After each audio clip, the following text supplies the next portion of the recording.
Welcome to Chapter 8, titled Attaining the Supreme. There are 28 verses in this chapter. The connection between this chapter and the preceding chapter 7 is that in the final verse of the previous chapter, Krishna concludes with these words, "Understand and know me, even at the time of death." So in chapter 8, Krishna gives the most masterful talk about death. So death is really the linking between the two chapters. Verses 1 and 2 of this chapter begin with 8 questions asked by Arjuna. Questions such as, what is the self? What are the demigods? And so on. So for the first 7 questions, Krishna deals with them in summary, as they have been dealt with at length in chapters 2 to 7. But Arjuna's question 8 was, how can those engaged in devotional service know you at the time of death? And Krishna answers this at great length. Therefore, almost the whole of the 8th chapter deals with how to quit the body at the time of death. Arjuna addresses Krishna as Purushotam, which indicates that although he was Krishna's intimate friend, he was not asking these questions on that basis. He was asking them of the Supreme Personality of Godhead, and therefore the answers are very definitive.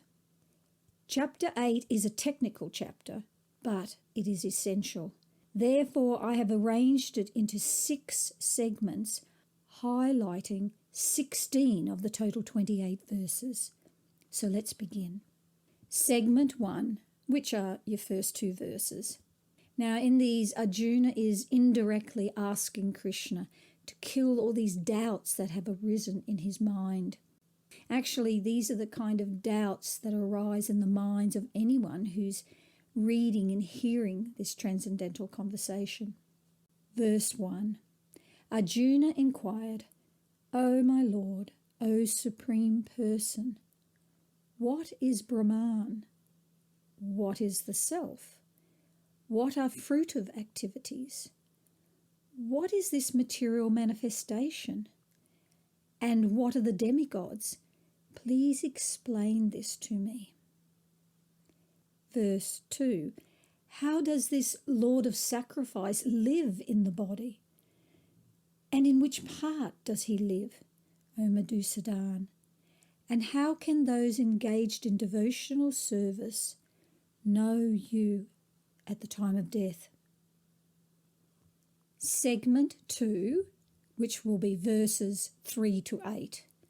There are 3 iconic verses amongst them here. So we'll start with verse 5. And whoever at the time of death quits his body, remembering me alone, at once attains my nature. Of this there is no doubt.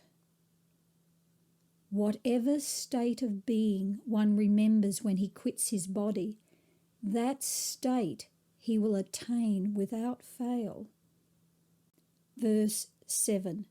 Therefore, Arjuna, you should always think of me in the form of Krishna, and at the same time carry out your prescribed duty of fighting.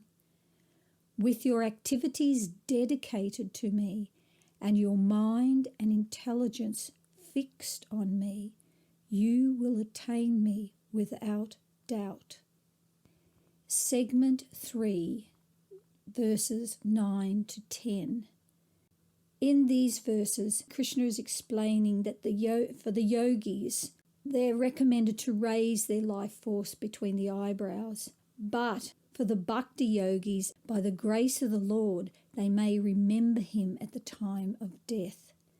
So verse 10, one who at the time of death fixes his life air between the eyebrows and in full devotion engages himself in remembering the Supreme Lord will certainly attain to the Supreme Personality of Godhead.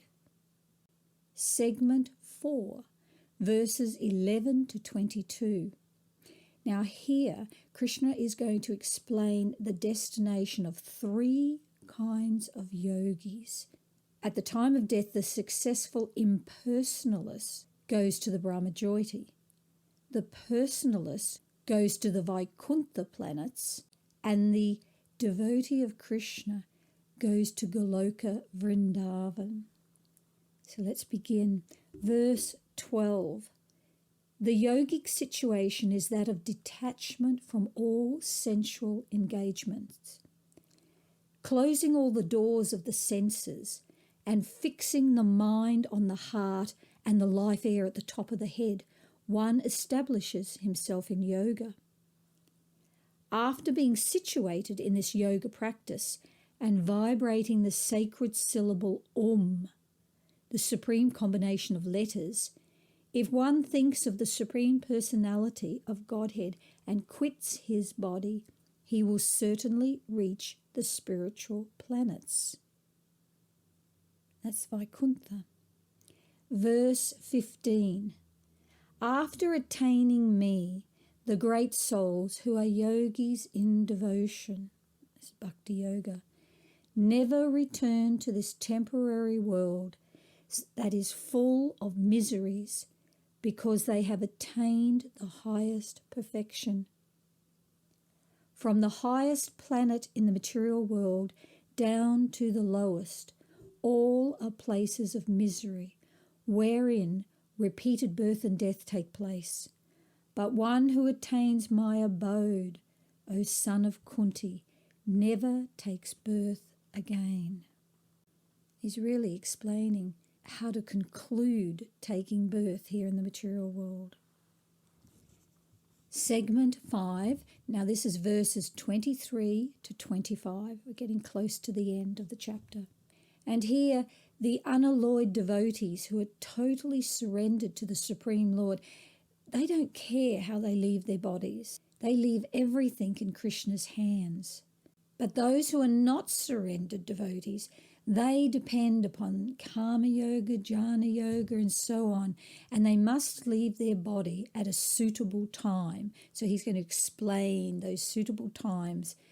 Verse 23. O best of the Bharatas, I shall now explain to you the different times at which, passing away from this world, one does or does not come back. Verse 24.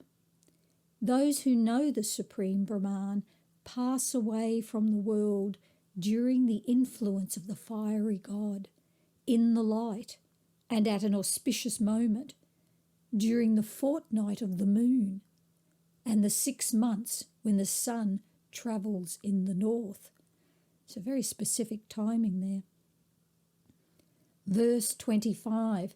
The mystic who passes away from this world during the smoke, the night, the moonless fortnight, or in the 6 months when the sun passes to the south, or who reaches the moon planet, again comes back.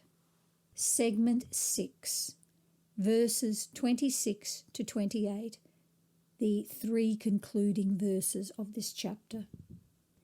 According to the Vedas, there are 2 ways of passing from this world, one in light and one in darkness. When one passes in light, he does not come back, but when one passes in darkness, he returns. The devotees who know these 2 paths, O Arjuna, are never bewildered. Therefore, be always fixed in devotion.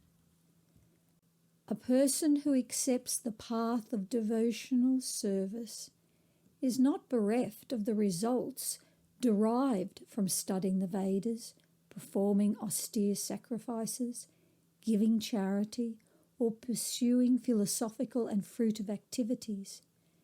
At the end, he reaches the supreme abode.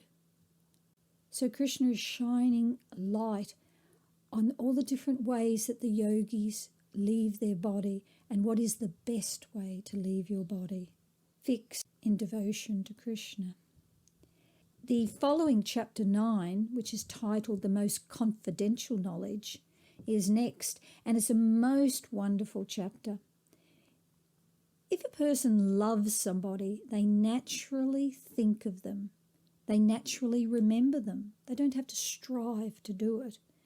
So loving Krishna is the essence of how to remember Krishna at the time of death. Love is the answer for how one can attain the Supreme. Love is the answer for death. So until we meet for chapter 9, which further goes into this wonderful subject matter, Namaste.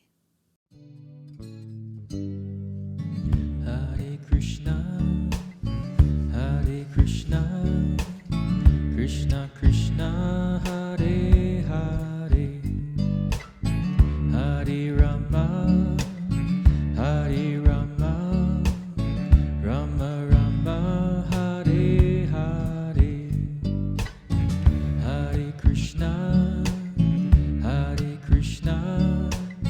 Krishna Krishna, Hare Hare.